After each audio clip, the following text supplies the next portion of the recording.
Hello বন্ধুরা, good afternoon. কেমন আছো? আশা করি সবাই ভালো আছো। তোমাদের ভালোবাসা ও আশীর্বাদে আমিও মোটামুটি ভালোই আছি। যারা তো চেনো বা জানো, যারা চেনো না তাদের জন্য আমি ঝর্ণা, গুয়াহাটি, আসাম থেকে। ঠিক আছে, আজকে দুপুরে মেনুতে কী আছে? এ হচ্ছে ভাত, আর এ হচ্ছে ডাল। মুগ ডালই করেছি, কাঁচা মুগ ডাল, পাঁচফোড়ন, তেজপাতা, শুকনো লঙ্কা, সম্বার, হলুদ, নুন, সামান্য জিরে গুঁড়ো। আর এটা হচ্ছে তোমার শসা আর লেবু আর পেঁয়াজের স্যালাড ডেলির মতন। আর এটা হচ্ছে আলু আর ভাত করলা দিয়ে ডিম দিয়ে ভাজা করেছি। ডিম মানে মুরগির ডিম, এটা মাছের ডিম না। ঠিক আছে, কাঁচা লঙ্কা, পেঁয়াজ চিড়ে দিয়েছি, পেঁয়াজের সম্বার দিয়ে, হলুদ, নুন, সামান্য লঙ্কার গুঁড়ো দিয়েছি। দেখেছো? এটা পেঁয়াজের সম্বার দিয়ে তোমার ভাত করলা আর আলুটা দিয়ে দিয়েছি। যখন একটু ভাজা ভাজা হয়ে আসছে তখন ডিমটা ফাটিয়ে দিয়ে দিয়েছি। হওয়ার পরে এই যে এরকম হয়েছে। ঠিক আছে, আর এই হচ্ছে মাছ। এই দেখো মাছ ভেজে রেখেছি।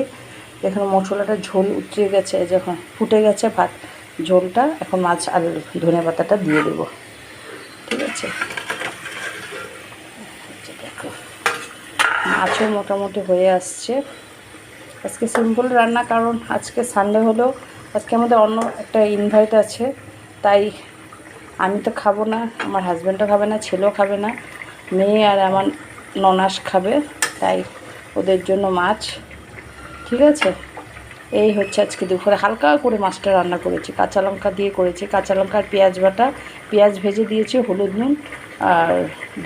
নুন আর লঙ্কার গুঁড়ো আজকে ছোঁয়াইনি। ঠিক আছে, ভালো মতন পেঁয়াজের সম্বাদ দিয়ে মশলাটা দিয়ে হলুদ নুন দিয়ে কষিয়ে জল দিয়ে দিয়েছি। যখন ফুটে উঠেছে মাছটা আগে ভেজে রেখেছিলাম দিয়ে, এখন ধনে পাতাও দিয়ে দিয়েছি।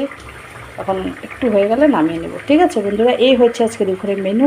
আমার এই ছোট্ট ভিডিওটা যদি তোমাদের একটুকু ভালো লেগে থাকে, প্লিজ আমার চ্যানেলটাকে একটু ফলো করে দিও, এটা লাইক দিও, একটু কমেন্ট করো। যারা ইউটিউব থেকে দেখছো তারা আমার চ্যানেলটাকে সাবস্ক্রাইব করে দিও।